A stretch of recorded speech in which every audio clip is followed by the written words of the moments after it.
Good evening, everyone. A very warm welcome to all of you on behalf of International Council for Circular Economy. Today, we are all gathered for yet another webinar on an interesting topic.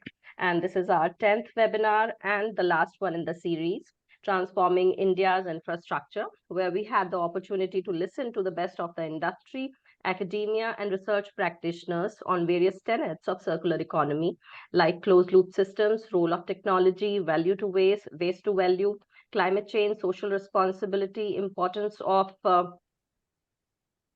sorry,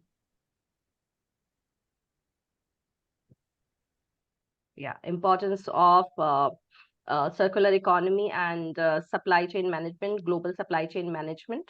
So today we have with us, today the topic of our discussion will be circular economy and innovation. How can businesses and startups leverage circularity to drive innovation and growth? This webinar series is designed to unite groundbreaking processes, ideas, solutions, and the widespread dissemination of knowledge.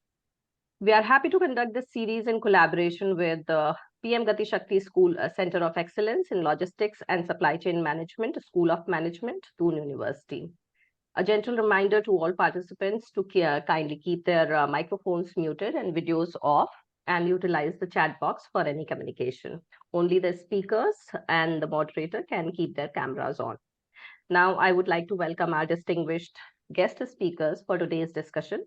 Our first speaker of the day is Dr. Manish Kumar, Director R&D, Center for Environment and Energy Development, SEED, India. Dr. Manish leads the interdisciplinary research on ambient air quality, energy transition, and climate change issues in India and South Asia. Dr. Kumar has completed his postdoctoral research on air pollution in India and the potential for air quality improvement using science and sustainability applications jointly with the Stockholm Resilience Center and the Stockholm University, Sweden. Dr. Kumar has also served as a visiting scientist at the Max Planck Institute for Chemistry, Germany. He has published more than 30 peer-reviewed articles in various national and international journals. Welcome, Dr. Manish. Thanks for being here with us today. Thank you, Surabhi. Our second guest speaker is Julie Chrysler. She is a social business strategist at Yunus Environment Hub, Barcelona, Spain. Julie is passionate about social innovation and supporting entrepreneurs to build scalable, circular, and inclusive business models. She has over 15 years of expertise in designing and implementing comprehensive programs that enable founders to maximize impact and growth. Her experience ranges from work in multinationals like SAP, where she led global operations for the 1 Billion Lives Intrapreneurship Program for employees to develop their social impact business ideas into new products, to her current role in Yunus Environment Hub, where she is leading the Circular Rise Accelerator Program, supporting growth stage social businesses to transition from linear to circular business models. Then we have our third speaker of the day. She is Aditi Agarwal, AVP Go Revise. Aditi is a gold medalist in computer science engineering and an MBA from HEC Paris.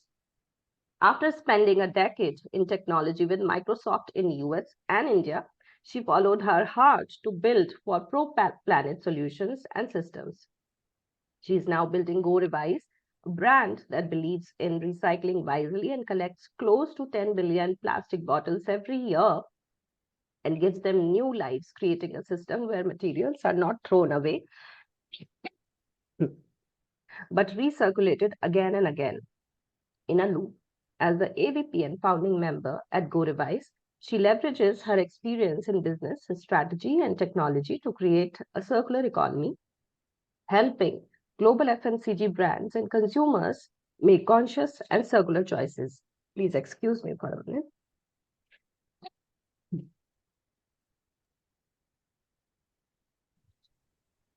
Our final and the fourth speaker is Gurashish Singh Sahani, co-founder and COO ReCircle. Gurashish has led the strategic direction for sales, business development, and operations at ReCircle and driven operations to fulfill extended producer responsibility obligations for companies such as HUL, Dabur, Marico, UNDP India, and Tata Starbucks. Till now, Recircle has diverted over 1 lakh plus metric ton weight of waste from landfills and our oceans across 270 cities.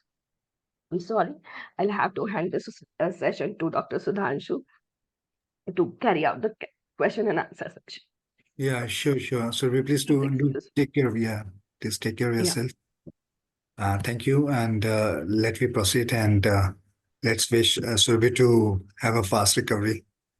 And let us, accelerate the session. And we have with us very prominent, panelists today. And let me start the session with Julie. Julie, I hope I'm very clearly audible to you. Can we start with you? Sure. Sorry, just getting myself off mute.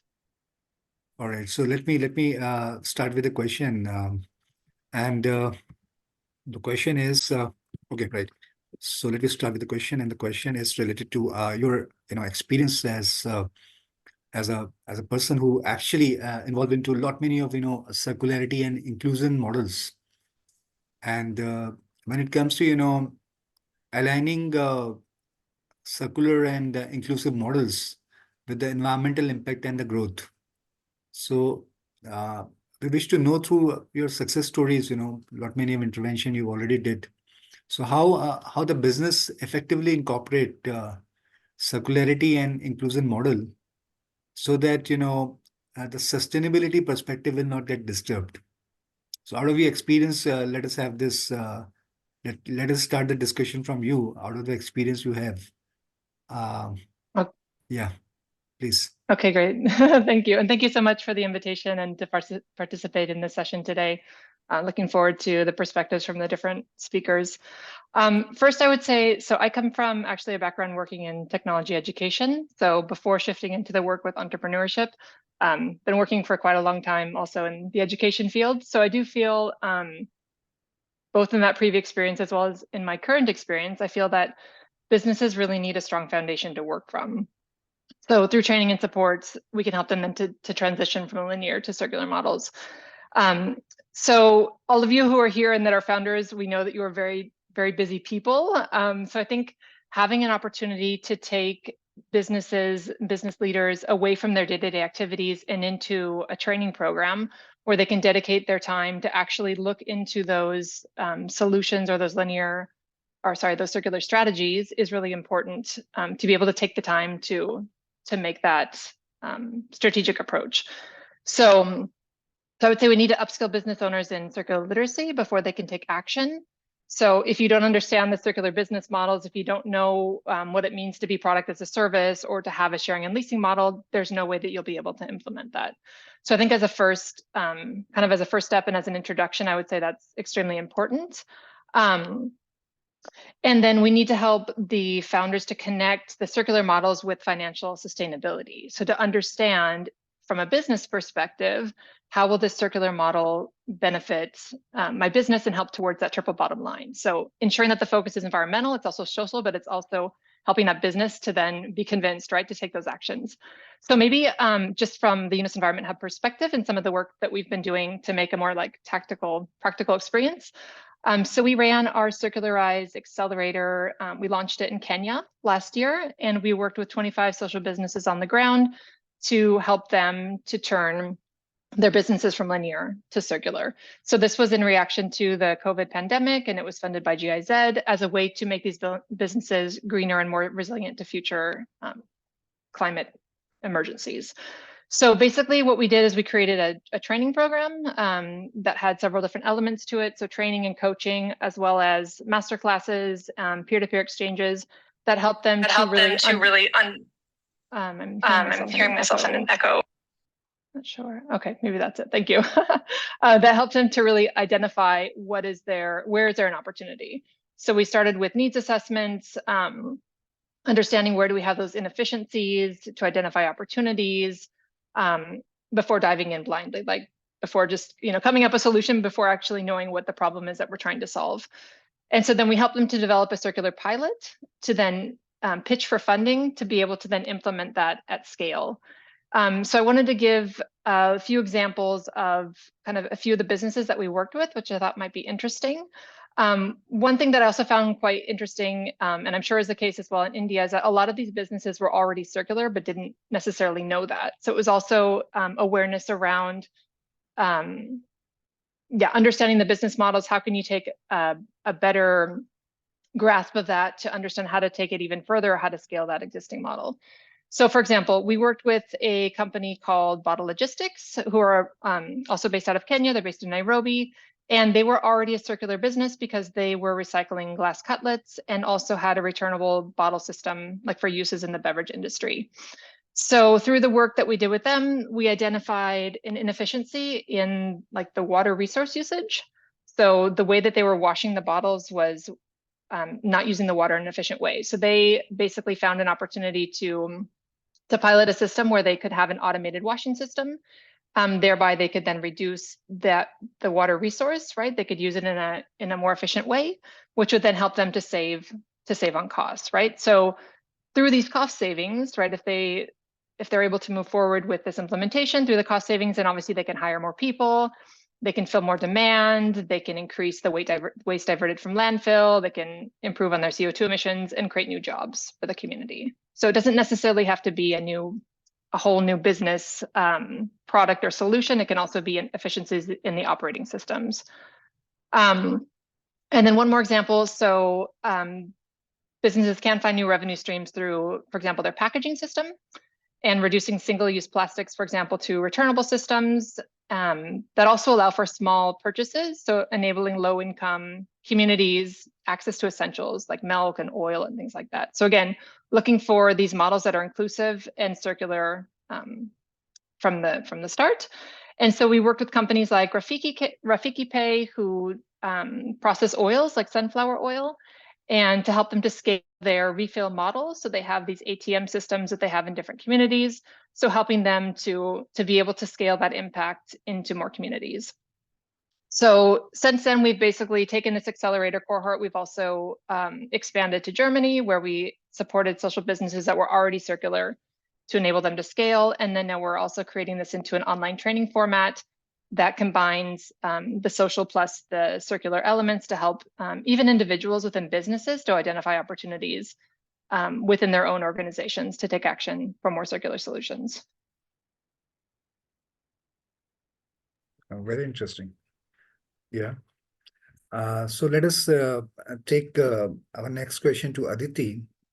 Aditi, as a technology professional, and you being, a person who moved from, technological, from the blue to green, solutions.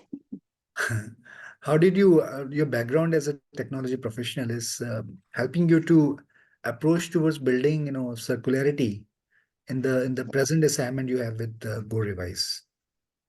Yeah, thank you, Sudhanshu. Very interesting question. And a lot of people ask me this question. Probably it has now become the most interesting fact about me, that I left the Gen AI world and the possibility of singularity, and I am contributing my effort, time, and whatever value I can create to circularity.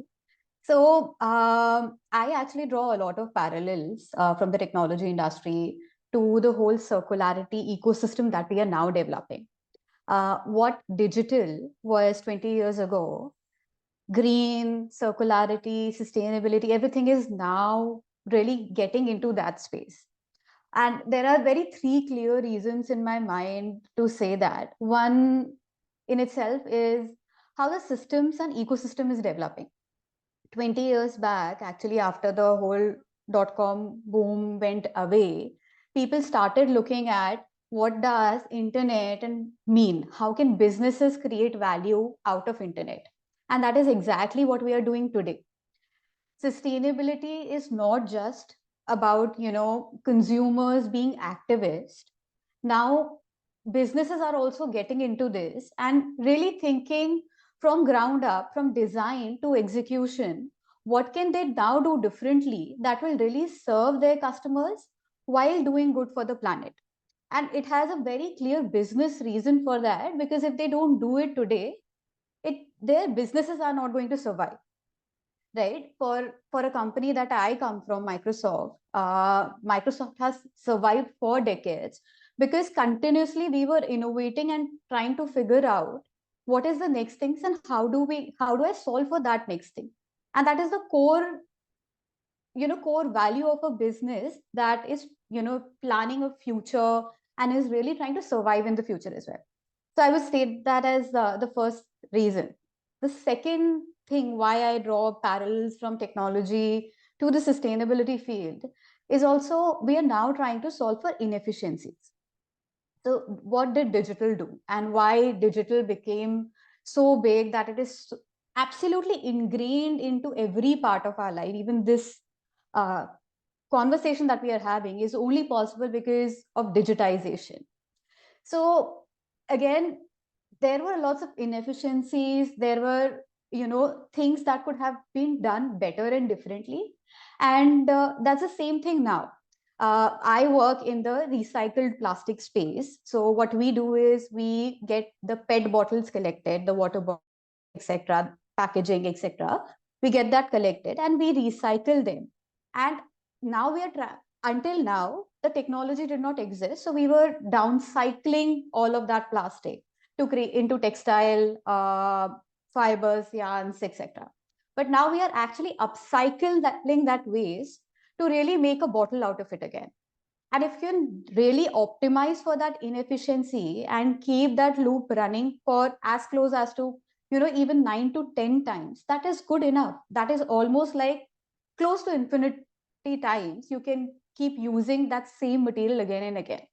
So that is another parallel that I draw from the technology industry. And the third thing that I would say is which personally I think I am benefiting a lot from is very similar business models, especially with Microsoft, with the kind of values that we used to operate as and how we ran the business. We were all about making others cool. We were all about creating platforms so that other people can build businesses out of it and create value out of it. And that's exactly what we are doing at Go Revise. We are recycling the plastic to make the new raw material, which is almost like creating a new category of material. It looks like virgin plastic, it feels like virgin plastic, it has all the properties of virgin plastic, but still this material would not have existed if we wouldn't have come in. And now we are letting everybody else in the market really utilize that material and then give it back to us so that we can again create a circular loop out of it. So I think that is, some of the parallels that I draw from the industry. Oh, that's nice. Great examples you have mentioned and great practices you guys are doing. So let us, thank you. Let us move the discussion to Gurashish ji. Gurashish, being with Recycle, which is into a lot of interventions, especially when it comes to innovative ways of waste management and recycling. Can you quote some specific examples where a lot of inspiration can be drawn? I mean, the set of panelists we have today, they are like great practitioners. So recycling, as I was studying about the company, I got to know a lot of best practices you are doing. Can you please let the audience also aware about what kind of practices Recycle is doing as a company when it comes to waste disposal and innovative way of recycling solutions? Right. Thank you. So Sudhanshu, it's a recircle first, not recycle. And yeah, so I mean, what I would say is we here at Recircle really have seen waste as an opportunity. And uh, what we've also realized in the way we really actually work is that we work closely with all the stakeholders in the ecosystem. So we're not really trying to reinvent anything, but just organize, an existing ecosystem of consumers, collectors, processors, informal workers, and businesses to all come together closely and create a more meaningful you know, um, a meaningful impact towards circularity. So when we talk about now, let me just pick up one segment as it is. So we empower consumers to divert waste away from landfill and oceans by, participating in our on-ground community events that we do on a monthly basis. So things like monthly waste collection drives from people's houses, or it may be, large scale events such as, one of the examples I could give you was that we were the official waste management consultants for the ICC Men's World Cup at Narendra Modi Stadium in Ahmedabad, which was also like one of the largest stadium in the world. So alongside with United Way. So here with activities like this, we empower consumers and we educate consumers really to be able to uh, to segregate the waste, because that's like the main basic um uh, thing that is required for any effective waste management to happen. Then when we talk about, your waste collectors and collection partners, we like to call them Safai Sathis. So we work with over 270 plus collection partners across 270 plus collection partners across India. These are on a pan-India basis, and here, the existing waste collectors or Safai Sathis, uh, in a formalized manner, work with us to collect, this waste. Then coming down to brands, we work with brands such as, your Hindustan Coca-Cola beverages, Mondelez, Starbucks, Coca-Cola, Pepsi, and others like this. To have them offset their plastic footprint, right, by expanded producer responsibility, which is a government compliance, and we help them fulfill this, and they can divert their, offset their plastic usage with us. And very soon, we are getting into use of recycled granules into the supply chains of these companies. So these are some of the things we're doing. And to top this all, we've built Clima One, which is a multi-stakeholder tech-enabled platform to address the challenge of, a transparency and accountability, which we feel is very, very important in the entire waste management ecosystem. Because what we have seen is, uh, more often than not, a lot of companies are doing the work but are being, blamed for greenwashing. So we get all these stakeholders together and using Clima One, our, in-house platform, we bundle them all up and ensure that brands don't need to be suspected of greenwashing. So that's mainly what we do. Yeah, that's great, Gurashiji.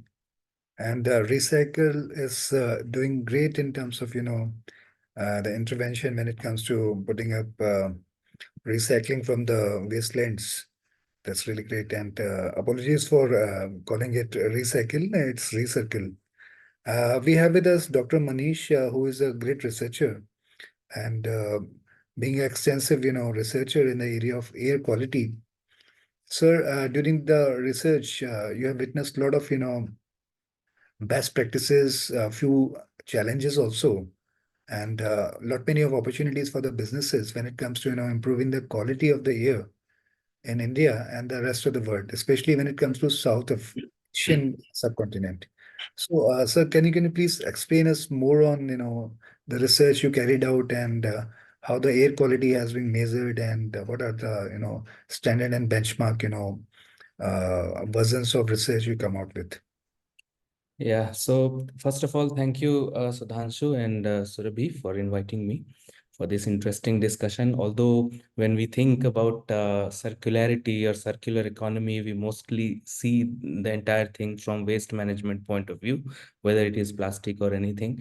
But when we do the value chain modeling for any process, for example, any agricultural activity, transport related activity, industrial activity.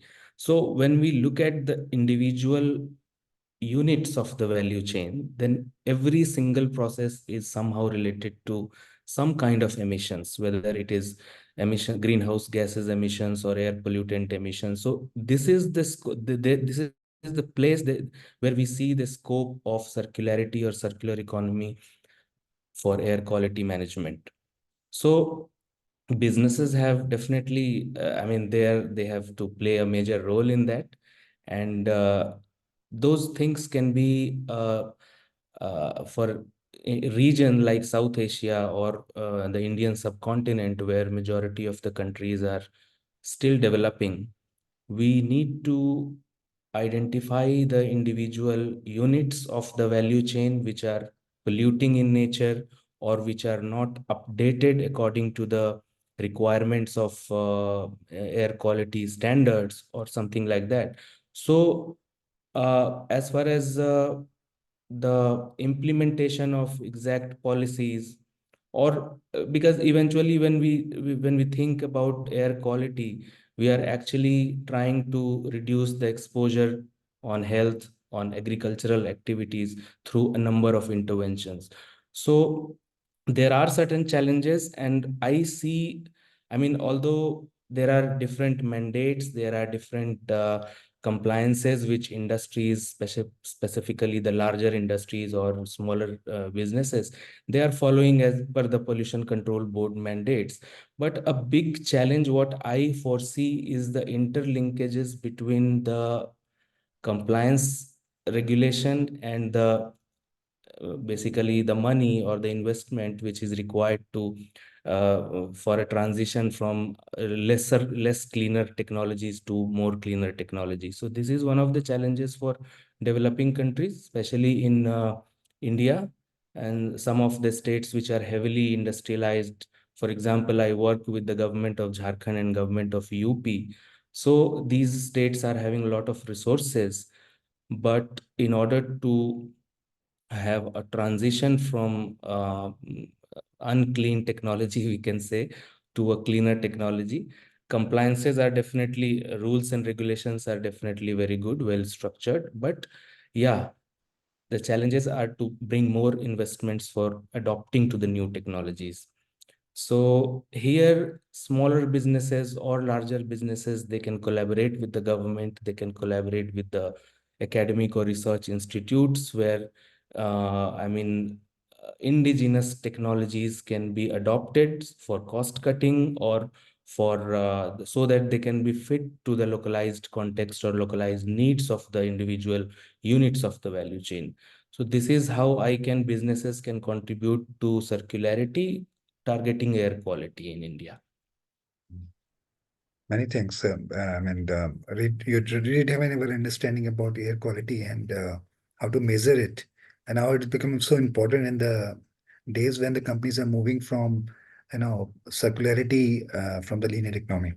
So a similar, and with a similar understanding about research and development you spoke about, let us take our next question to Gurashish about, how the industrial ecosystem functionally supporting each other when it comes to extended producer responsibility. So in the Recircle, uh, we are witnessing that the companies are collaborating with a lot many multinational companies which are into uh, bottling business, or maybe the companies which are into FMCG establishments, or maybe into some fast food interventions. How a Recircle is taking up this challenge when it comes to extended producer responsibilities and the obligation related in the as the part of the, you know state related norms. So how you taking care of the challenges while you're implementing EPR activities across? Thank you for that question, Sudhanshu. So when in specific to extended producer responsibility, when we work with brands, we work on, I would say, three main areas.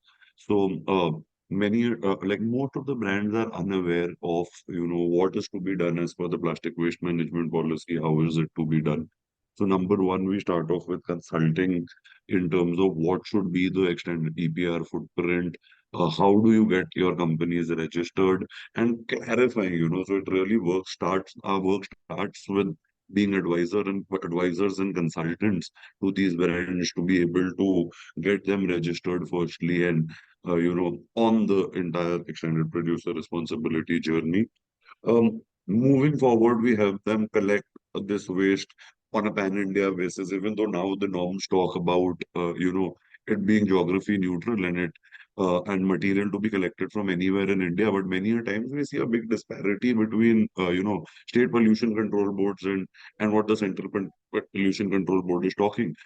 which again is fair, I would say, because I mean the states say that if you are polluting in our particular state, then you rather clean our state as well than just pick up waste from the low hanging fruits or the easier territories.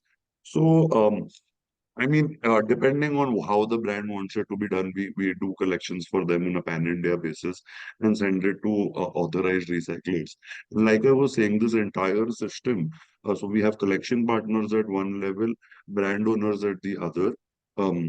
Sorry, collection partners, recyclers or waste processors, and brand owners. These are our three main stakeholders, with Recircle being in the middle. So all of this is connected with Climate One, our traceability platform, where the collection partner on real-time basis puts information on what is the type of material, what is the quantity of material, and where it is moving from, which then goes to and which the data which is then sent to the recyclers on real-time basis, so they have a clear visibility of what is the material that is coming to them, and as soon as the material reaches, they acknowledge the receipt of the same vehicle on their dashboard. And once after processing this material, it is converted into credits and given back to the brand owners. Brand owners have a clear visibility of the entire system on real-time basis. So that's a really, I mean, like I was saying last also, they have often been, suspected of greenwashing, of work not happening. That's really where we come in the middle and have them out. And now with the policy changing and use of ethically recycled content becoming mandatory in bottles, we're now working with packaging departments and R&D departments of these same brands that we work with to be able to provide good, high quality uh, post-consumer recycled content to them. Correct. So Gurashi spoke about, how extended producer responsibility as an ecosystem is being developed by Recycle. And let us take more discussion on this from a different viewpoint when it comes to technology interventions. And since Aditi visits, and let us ask her how business models that Go Revise is, involved into for, different viewpoints, how effectively business models are streamlining the technologies, which means how your business model blueprints are helping technological intensive companies to do green services in their operations. So what's your opinion on this, Aditi? Yeah. Again, very interesting question, Sudhanshu, and good that we are going after Guru Ashish.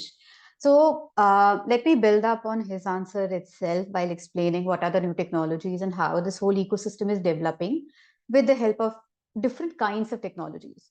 So like Guru Ashish was explaining that they are creating Climate One as this one single platform, which is also a tech platform, where every stakeholder in the waste management, or rather the circular value chain, forward value chain, we all know, right? That was the take, make, waste. But when we are talking about this whole reverse value chain, this is where actually technology is coming in. Technology that is creating traceability for all the stakeholders, like Climate One. Technologies that recyclers like us are bringing in. So we are also one of the partners with Recircle, and we would be, when they send us the waste, we acknowledge getting that waste and we put it into a recycling mechanisms. Now for us also, technology becomes extremely important. I'll give you another example to explain it further. When we talk about PET and plastic, we know that plastic could harm human health as well. And especially, in a country like India, where we are producing 13 million metric tons of plastic, almost 60% of it is recycled today. But till now, none of that was put back into your food grade applications. Food grade applications are actually those bottles from which you drink water, you drink your soft drinks, other kinds of beverages, and other kinds of, even, your food comes in a lot of PET packaging. This is all going to touch your food. And if any amount of decontamination is left in those kinds of materials, it could directly harm your health. So as a recycler, it becomes a huge responsibility for us to ensuring that we could deliver a food grade material to you. And it is not just us who are taking care of it. There are multiple audit bodies, and we have regular third-party audits to ensure that our facilities, our material, our technology, everything is top grade. If you ever visit our facilities, you will see that the tech and the cleanliness there would be better than any of the, even the food factories that you would visit at. So talking about technology, when I talk about this, creating this food grade, and Guru Ashish also mentioned that government is coming up with a law that regulation that there's a percentage of recycled content that need to be put back into every packaging material. For the year 25-26, it's 30%. But in the next 5 years, it is going to go to 60% recycled content. That is a total flip of the current supply chain that all the brand owners are working with. And for that, we need to bring in that technology, and we need to scale that technology to ensure that the regulation is being met, while ensuring that the safety concerns, that that that material that we are producing and giving it to the brand owners is safe for you as consumers, as human beings. We use a 21-step decontamination process for every post-consumer waste that comes to our factory. And the main process and focus is on different kinds of washing and decontamination processes. While on the other hand, we have literally, spent crores in setting up a quality check lab, and we put all of those data online real time for our brand owners, for our global FMCG consumers, to not just audit, but also know what material is being produced, what quality it had, from different properties, because anyways, it's a recycled plastic, right? From what kind of, how much food grade material came into a factory to how much non-food grade material came into a factory, what was the yield, what was the properties, and there are multiple properties that a polymer is judged on. So that real-time access and creating a platform that gives real-time access to these brand owners is also, again, a huge technological improvement that has happened only in the recent past. And when I talk about technology, there's so much to be done. And I'm really glad to be in this space right now, because this whole ecosystem needs so many other businesses to come up, so many other startups need to come up to solve for traceability even further, to solve for, how do you communicate to the consumer, to solve for how do we, ensure that the whole informal supply chain, how we get food stock, what Guru Ashish is also doing, they're trying to formalize that informal value chain. But there's so much work still to be done. This is true, actually, but the experiences are, enriching in terms of more and more robustness in the systems, and things are getting, more foolproof. Yeah. And the whole economy and the set of economies are moving towards circularity in a greater sense. Yeah. But yes, rightly said by Aditi and Gurashish. But one set of industry is more on, cultivating social, grassroots organizations, we call them, which are into social entrepreneurial activities, social businesses. And we have a social researcher and a social practitioner, Julie, with us.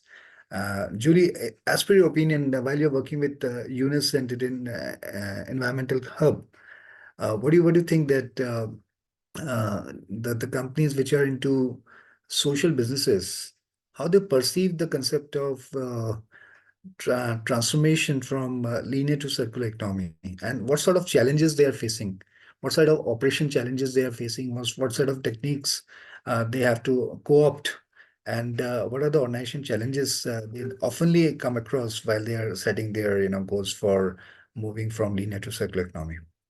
Yep, perfect. No, good, very good question. And also, I just want to make a comment back on the, I think the air pollution and the health are both really interesting, especially as we're working towards a just transition for these holistic and inclusive models. It's not just Like, I think we just to make sure that businesses aren't just looking at like, how is my business circular, but what is that greater impact? Because there is human rights elements like a right to a healthy and clean environment, a right to healthy food, like all of these things we need to consider as well. It's not just what is my business doing, but how does it have that systemic impact on a broader scale?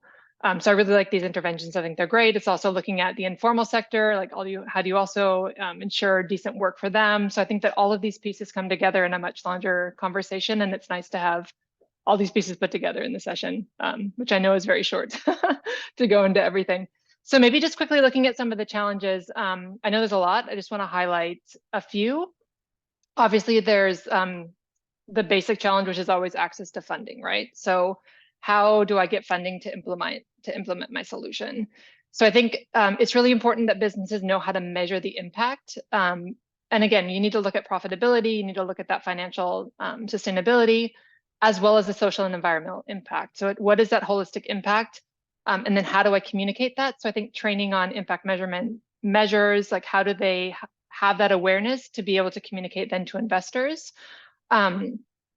There's also, like, I just want to mention a study that we did recently in Bangalore with Climate Kick, because there is an interest, I think, also for investment.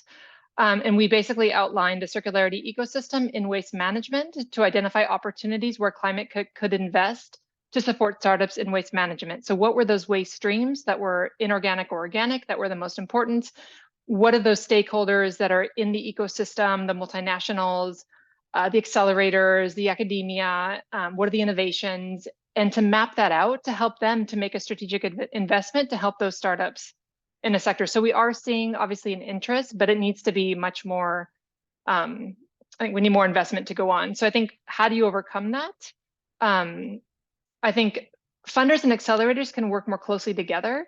So I think if you can ensure an alignment on expectations from funders when you're working with those businesses in an accelerator, then they're more likely to achieve the investment. So we try to do this in our Circularized program to make that matching, to say, okay, who is going to fund a social business? Because also in the social business principles, businesses reinvest their profit within their business to have a greater impact. So not all funders want to invest in that type of business. So how do you get those right funding? In the future, the funder said, hey, we want to actually be involved in the beginning to understand what it is your businesses are looking towards, to then also guide them on what kind of information I need to validate my funding requirements, right? So I think having that matchmaking earlier on is a big opportunity for success on both sides, right? The funders have a better investment, and the startups or the scaled growth stage businesses have a better opportunity to secure the funding. I also think funding like idea stage businesses as well. Like, how do we get more businesses to become circular? So obviously there's all of these businesses that already exist that need to become more circular, but how do you already ingrain that circularity from the beginning? Because it's easier to build something from scratch, right, than to try and transition something that already exists.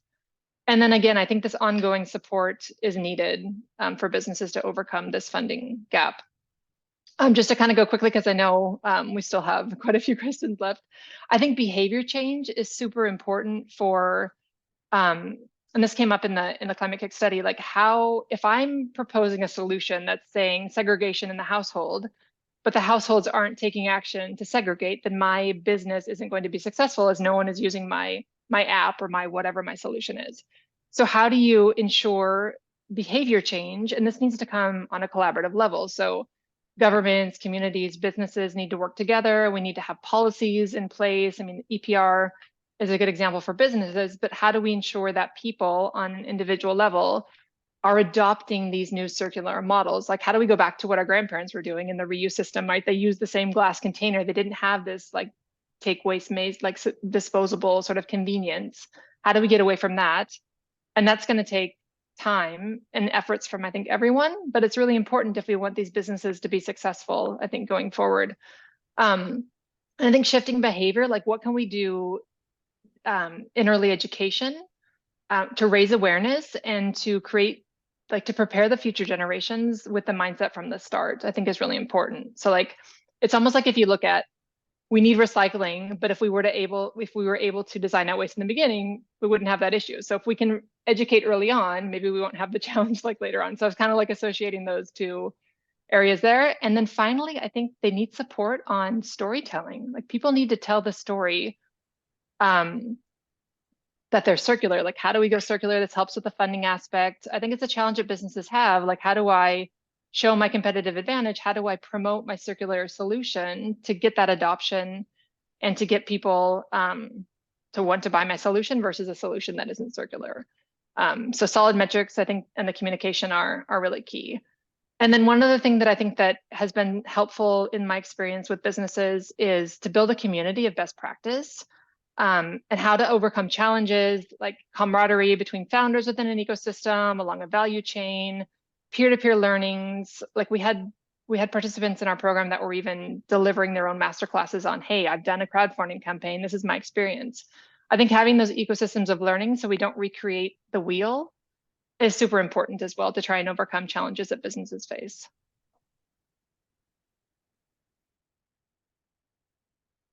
So this is all. Let us take the research and development perspective of the story, because we have with us Dr. Kumar, and being a researcher and being a very senior researcher with the Center for Environment and Energy Development. I have a question with you, sir. The question is, how the ecosystem between research and development institution and the business organizations, when it comes to uh, energy transition and climate change, issues uh, are being taken care, and the role of such institutions like the institution you belong, the Center for Environment and Energy and Development, play a role, and how the findings, she was also talking about, Julie was talking about the success stories, and the dialogue should be, uh, shared with the stakeholders. So what is the passage of, converting the research findings as a public document, so that, more and more, stakeholders get benefit, and the whole set of, generation will be able to cope and move in the process of transiting from linear to circular, economy. So, what is your opinion and understanding about the role of such institutions? So if I talk about my own organization and organizations of similar kind, so we are a leading think tank in the this geography where which is mineral rich, rich in coal and different types of minerals which make the foundation of Indian energy system and Indian infrastructure system. So we try to create a synergistic impact that accelerates the energy transition, or we can say localized climate actions through energy transition, or whatever processes we use.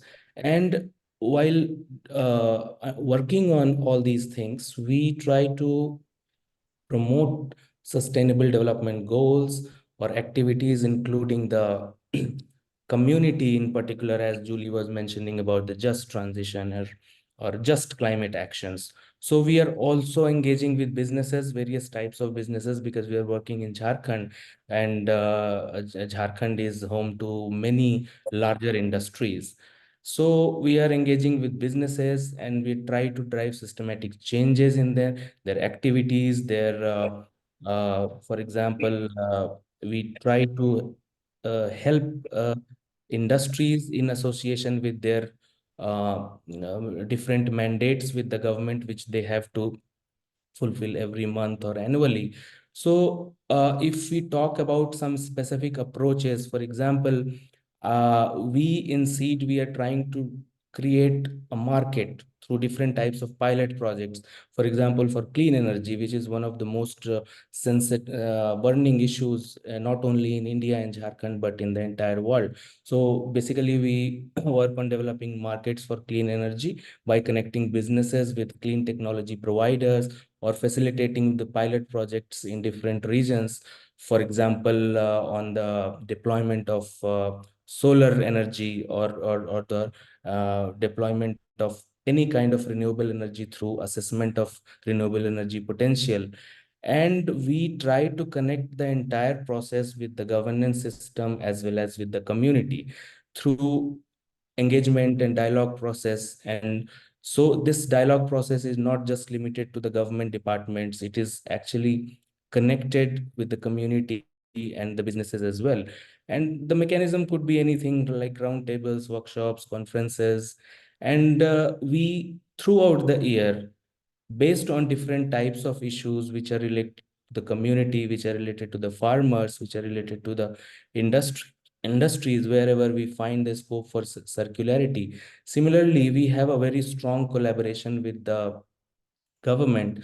We are the technical partner of the state of Jharkhand for the pollution control board and also for the forest department, which are taking care of majority of issues which are related to pollution or which are related to waste management or something like that. So basically, the just like another think tank, which first do some ground research and then they try to enable the entire system by the outcome of research, and the overall goal is to support the community, not just in for their help and not just for the solution, but also to support the community to accommodate or adapt to the new changes, be it circular economy or energy transition.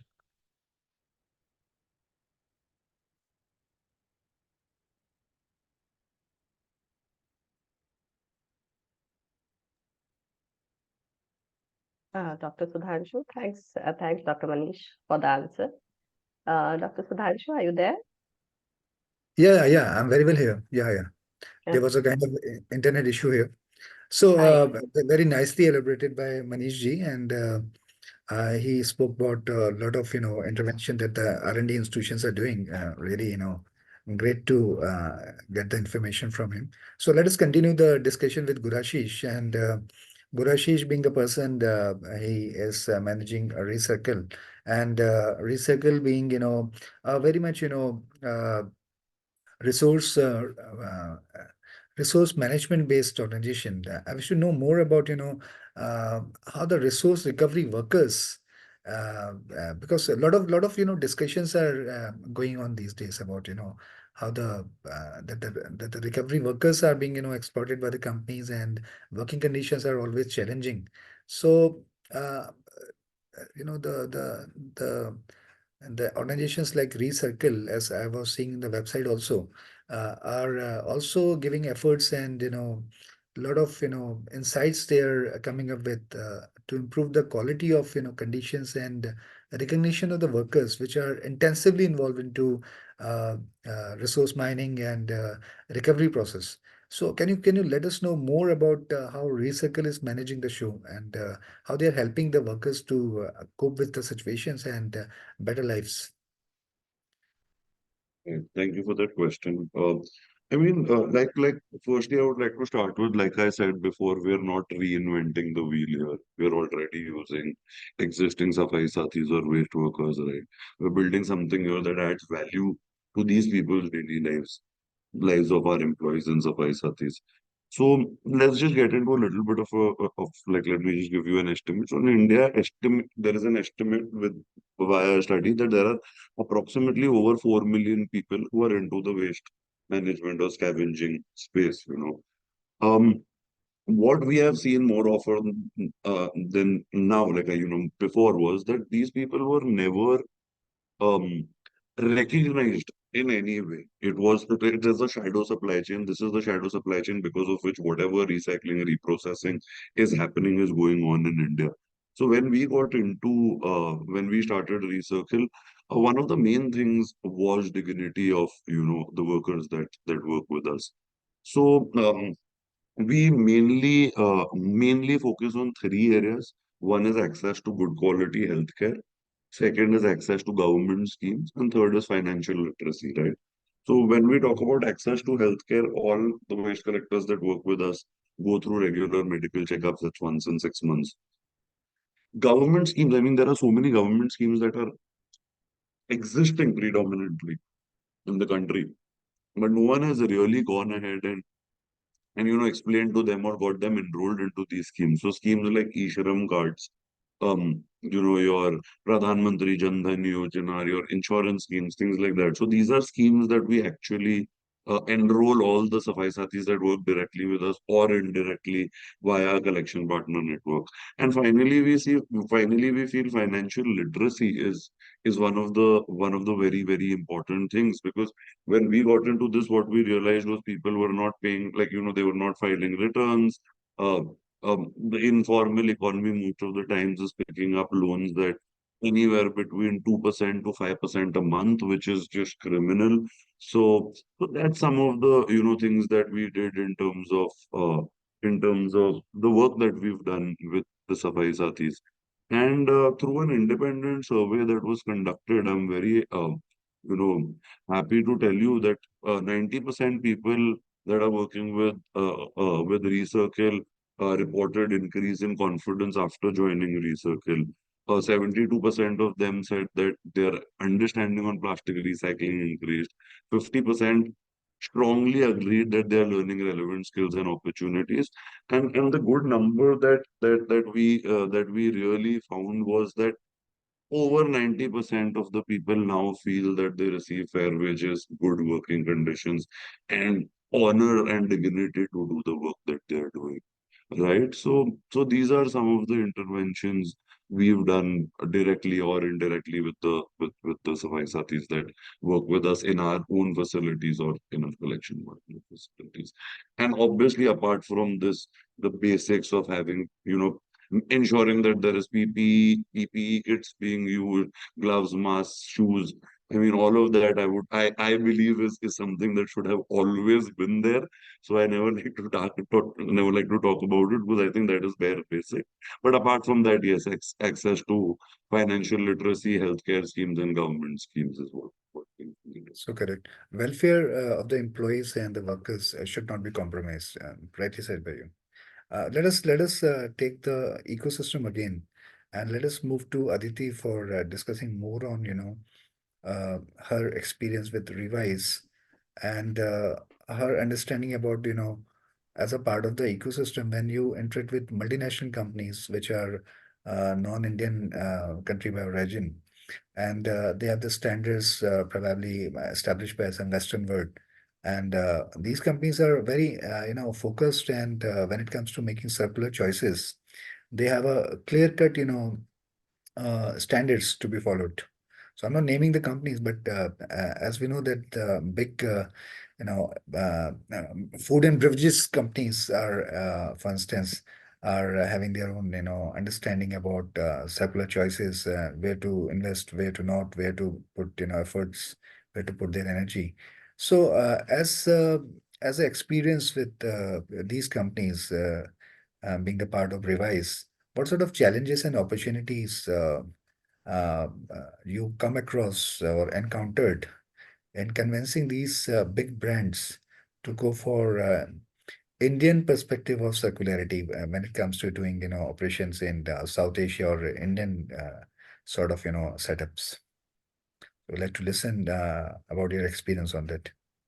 Sure, Sudhanshu. I think the biggest challenge, I think, that exists everywhere for any kind of business, and especially for any industry that is operating in the sustainability and circular economy industry, is who will pay the price.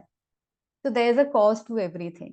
And especially when you're creating a new system in itself, the whole reverse logistics chain and the whole recycling process, or even there's a price that is to be paid when there is a behavioral change. So the biggest challenge all the time in any business, anyways, is who will pay the price. And especially in our industry, and everybody who works in this industry will agree to it, that do we pass on that price to the consumer? Does the brand in itself, the made be multinational or made be a smaller eco-conscious brand, do they pay the price? Or do we take the cost cut and build a business which is, probably not for profit? So that cost implication that comes with developing these processes, making something right and doing something right, is the biggest challenge. Now, every challenge, when you flip the coin, is also an opportunity. So how we have seen all these multinationals coming together and figuring out solutions, because like you said, they have their own standards. They also have their own commitments to By 2025, some companies want to be, carbon neutral. Some companies by 2030 have taken a goal to be net zero, and so on. And similarly, countries have taken these goals as well. So when we talk about the opportunity, this in itself becomes an opportunity where every department in the company is now, trying to collaborate and figure out solutions to the existing problems. When I talk about just that cost piece as well, so when you use recycled material compared to a virgin material which is produced in bulk and bulk uh, today, it is little expensive. So earlier, when we used to go to the procurement managers or the supply chain heads, they have to meet their quarterly numbers, and the bottom line is the most important metrics for them. But after testing, after ensuring that the material is competent enough, we start approaching the sustainability officers, the even the marketing teams, the board members, the CEO. And now we have started seeing that together they collaborate to figure out a solution for them. Even the finance department gets involved, and this is for the first time that is happening in these multinational companies as well. Everybody used to work in silos, and one department never talked to another. But now all the stakeholders are sitting on the table together and trying to solve, how do we do the right thing. It could be because they want to really do the right thing, or it could be under all the compliances and regulations that they have to meet. But that change has started happening. And the more we get into challenges, I feel just the adoption process could be very challenging, because at the end of the day you are creating a new category. And like we were discussing earlier as well, whenever you go to another business owner, first of all, understanding their problem and consulting them with a solution about their problem becomes the most important thing. And once they see with that consultation that probably you have a solution to offer, then only anything will go further from there. You can create the best product possible for anybody, but if your customer is not convinced that it is best for me, there's no acceptability, there's no adoptability. So we have to go through that whole process of consultation, demonstration, and then adoption as well. Because when you switch a material, it is something very different. There is a learnability curve, there are some operational challenges, and you have to stand by your customer and solve every problem for them throughout the process. So another challenge, and it has been a learning for us as well, that knowing that we are not just creating a product, but we also have to provide the services that are related to it, to ensure that it just becomes easy for your customer to adopt that new product that you're bringing, which is better for the environment, which is circular. And a lot of times really figuring out who is your customer's customer. So if I'm working with a big FMCG brand, how should they be communicating to their customers so they get adoption for that product?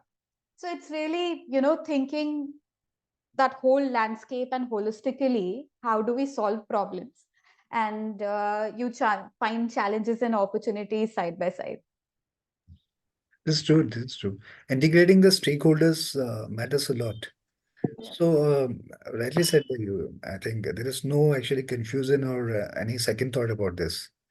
Let us continue this with Julie. And Julie, we normally as an organization we do social innovations, right? And the perspective for the businesses is to create a balance between what the society is wanting, how environmental impact can be balanced, and how we can create value across the value chains. So, since you have a very, very, great amount of almost 2 decades of experience, how the companies you served, especially the Unis Environmental Hub, I'm talking about, how they manage the show in terms of balancing the innovation along with the uh, environmental impact of the interventions, and social remain socially positive, and creating value out of the in terms of money creating value out of the story. So as a social enterprise, how the value chain is being, balanced and sustained, in your opinion? Okay, so maybe I would, just preface this also by the fact that, so we were co-founded by Professor Muhammad Yunus, who won the Nobel Prize for the Grameen Bank, and also sort of like considered the father of social business. So the businesses that we're working with, as you mentioned, are already looking at a social element. They're trying to solve a social issue through a sustainable business model. So what we're trying to do is to help them to make sure that that sustainable business model is also circular. So therefore it's inclusive and circular. So they're reinvesting their profits right back into the business to scale their impact. So that would scale both their social impact as well as the environmental impact by having those reduced waste or emission reduction or whatever it may be. So I think the challenge for other entrepreneurs who are also trying to maintain scale and also have that positive environmental and social impact, I think if you're building inclusive circular models, you should innately be scaling a product or solution that benefits society and the environment. So if you put that foundation in with what it is that you're building, scale shouldn't be an issue to achieve those impacts, right? Because imagine the scenario where you have a product, right? And it has zero packaging. I don't know, it's in like a refill system, or you're using recycled materials instead of virgin inputs. It was sourced ethically, ideally locally. You used regenerative agriculture, right? In the process, which is improving the environment. You're supporting decent work and steady income for the community. You're looking at the transportation issues and making sure that there's, I don't know, they're using like low emission vehicles, or they're sharing the logistics space. Imagine all of this. So you're creating a for-profit business, but if you have it in a model that's inclusive and circular, you shouldn't have an issue in the scaling process. So I think and again, because a lot of people ask me, like, you work in social impact. This is a question that I've had, I don't know, for the last so you're an NGO, right? Or and I am now, we're like part NGO and we're a business as well. But when I was working at SAP, we were doing the entrepreneurship program, and SAP is not an NGO. It also, gives back to society, but you can be for profit. You can have that triple bottom line focus, but it doesn't mean that you can't be for the environment or for society. So I think and this is a whole nother bandstand that I can go on, but I think that there's you either have to be social or you have to be profitable, but you can be both. So I think that that's also, at least in Spain, is a mentality that people need to shift, that you can be positive for the environment and you can have income for your shareholders, and you don't have to be an NGO, you don't have to be a social business, but you should do your part to, pay fair wages, ensure that you're, bottom of the value chain. If you're working with the informal sector, that they have, as Recircle mentioned earlier, that they have, decent work, they're getting financial literacy, they're having digital literacy, they have EHS training, those types of things. And then you can make progress towards the SDGs, like decent work, responsible consumption. So I think there's a stigma between either social or profitable that we need to kind of break down that barrier so that they are scaling these models that have that holistic impact. So hopefully that answered your question. Yes. Answered. Clearly answered. So balancing is important, and if not balancing, then we should take care of the social aspect at least. So let us continue the discussion with Aditi, and probably it will be the last question. I would like to know about, since being the founder of Go Revise, you have, a lot of, as we are witnessing, a lot of startups are coming up in the area of circularity also, and waste management. So being a new, entrepreneur, I mean, very young by age, what's your advice to the new startups? Those are looking forward for building planet solutions and contributing to the circular economy. So great question, Sudhanshu. And so I'm one of the founding members for Go Revise. It was founded by one of my friends who has in the recycling space for a very long time. I think I will build upon what Julie said, that we need to create solutions which can be scaled, and we need to think about what is that new benchmark that we are creating for our economies and our societies. My advice to any startup, any entrepreneur, or anybody who is, trying to build a career, I will tell them that there's no nobler cause than really solving for climate change today. There are ample of opportunities. There's more than, like, every conference that I go to, every investor I speak to, everybody is talking about climate change, climate tech, sustainability, circular economy. This is really the space to be.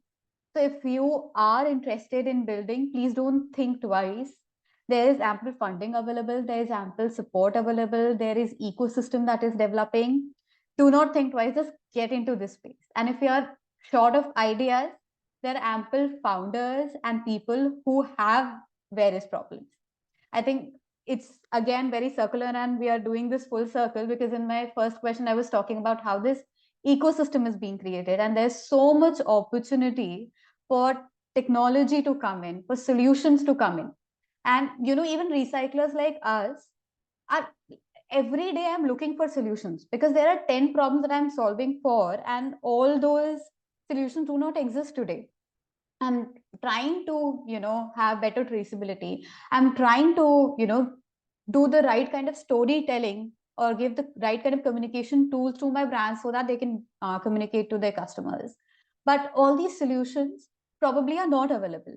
And these are the gaps that we need to, latch onto and build solutions for. So there's really a lot of space to create value, deliver value, and capture value. So lots of business models can be created in this space. It's one of the most promising place to be. So anybody who is a startup founder, good luck to you. You are really going to grow leaps and bounds if you are working in this space. And if you're thinking of building something, the time is now. That's great. Cool. Thanks, Aditi, for such a insightful experience you shared with them. So we have Guru Ashish, and Guru Ashish being a person who is behind this very successful, intervention called as Recircle. My question is same, but from different perspective. How can other organization can learn out of the experience that Recircle has able to come out with for making positive environmental and social impact? So please tell our audience, because a lot of recircles of futures are coming up, and they want word of inspiration from you. I mean, I second everybody here. I second Aditi that there is a lot of opportunity. I mean, for us, I feel that I mean, I don't think I am big enough for anybody to be giving out advice, but what I feel is that working at grassroots is important. Understanding the problem, being on ground is I would say maybe one single most important advice. I don't think any social impact businesses can be made sitting in AC cabins. And till the time we really don't, get are ready to get our hands messy and dirty and go down there. Um, and again, I mean, from build fast, get your minimum viable product out there in the market as soon as you can, really test it, be ready to fail, and iterate, reiterate, and I think it's just a loop. We keep doing it all the time. So yeah, I think that's just, I mean, gone are the times where we could have like non-agile businesses. I think it's time to be as agile as possible in life. And if you're ready to, fail but get up stronger every time, I think this is the space and there's ample opportunity. Um, we're just talking about plastics right now. There are like multiple verticals, be it textiles, be it e-waste, be it battery, used oil, solar panels. Like, I mean, it's, and no one company, one person can solve it. So, yeah, and I think the industry overall is very, very collaborative. And we're always looking for good, nice people to either, start something of their own or become entrepreneurs in our organizations only. And, do the work. What is important is that, the problem should be solved and Honestly, I mean, as like I always like to say, I have worked to become redundant one day. So I hope that we become redundant and this problem gets solved, and then we work towards another problem. That's about it. Thank you. Oh, thanks a lot, Rashish ji. So my last question to Dr. Kumar. Dr. Kumar, being the editor and reviewer with a lot many of international journals, and our audience are the people who are about to listen the recordings and the live telecast that we have today are the researchers also and the aspirant startup aspirants as well. So my initial questions were with Kurashish and the lady, but now the question is more focused upon the research. So what are the emerging areas and research domains as per your understanding, which talks about environmental policy, environmental impact, circularity, circular, interventions, and how the developing countries can cope with the challenges, and what do you think that the researcher should focus more on? So can you give us a very quick list of the research domain areas where the researcher can focus?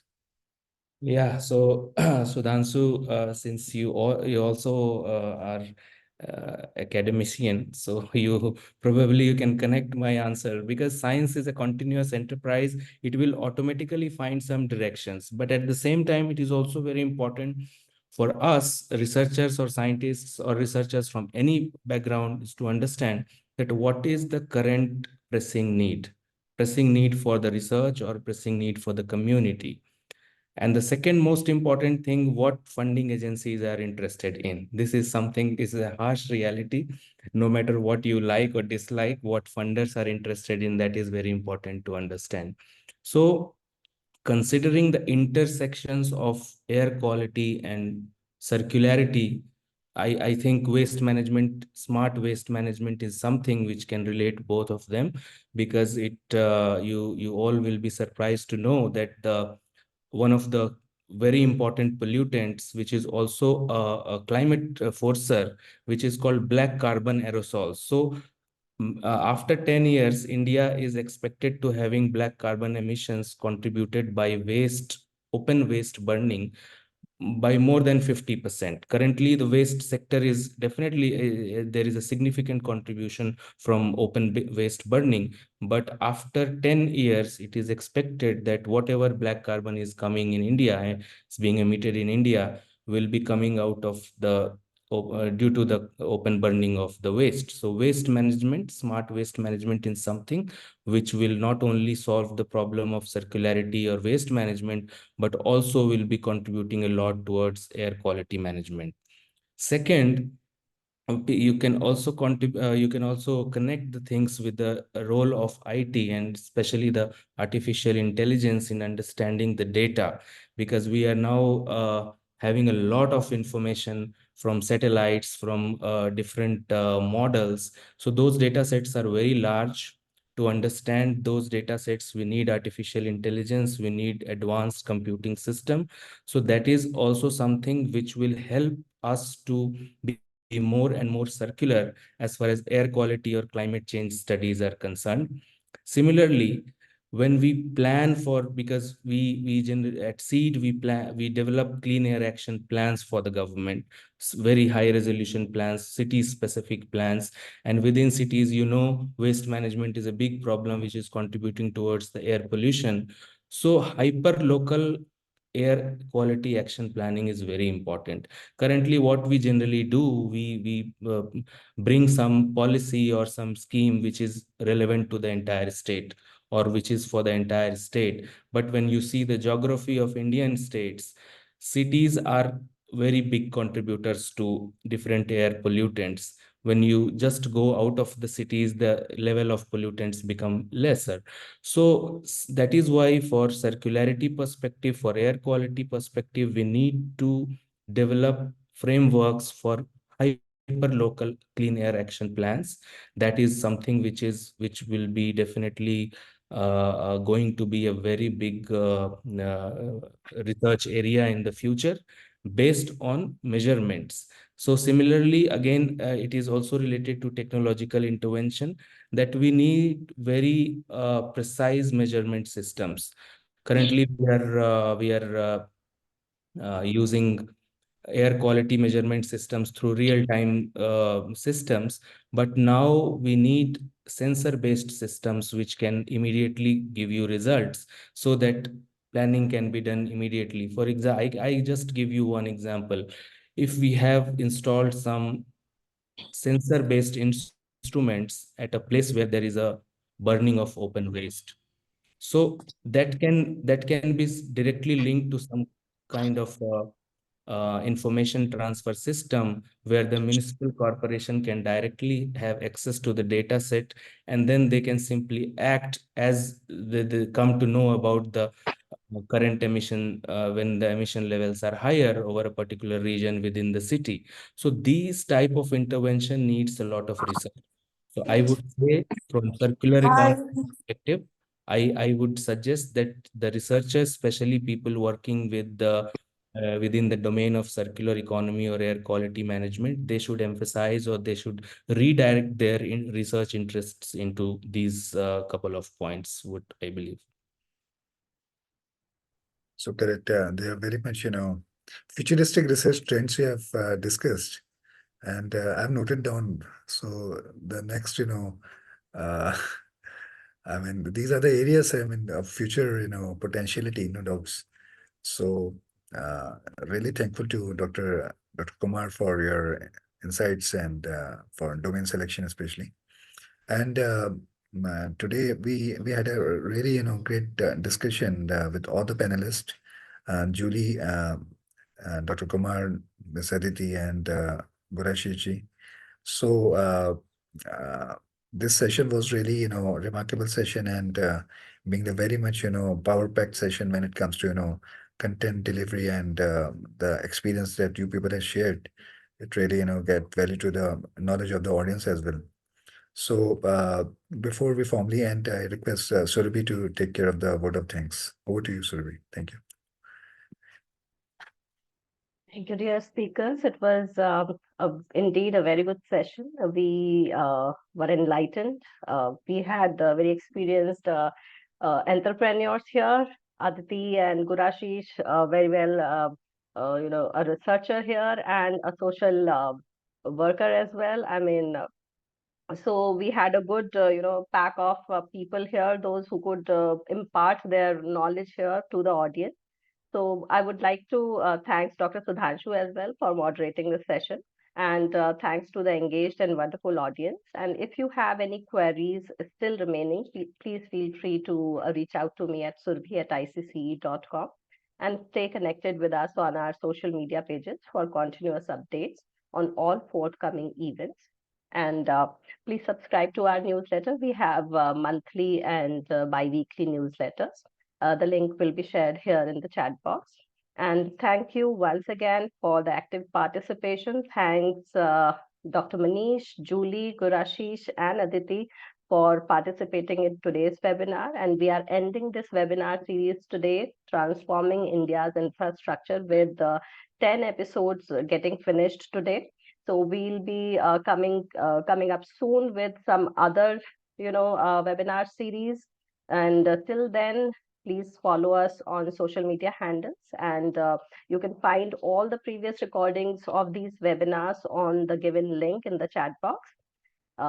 Have a good evening and a great weekend. Thank you. Thanks a lot, everyone. Thank you. For being Thank here you. today. Goodbye. Thank you. Bye-bye. Bye-bye. Thank you. Goodbye. See you. Bye-bye.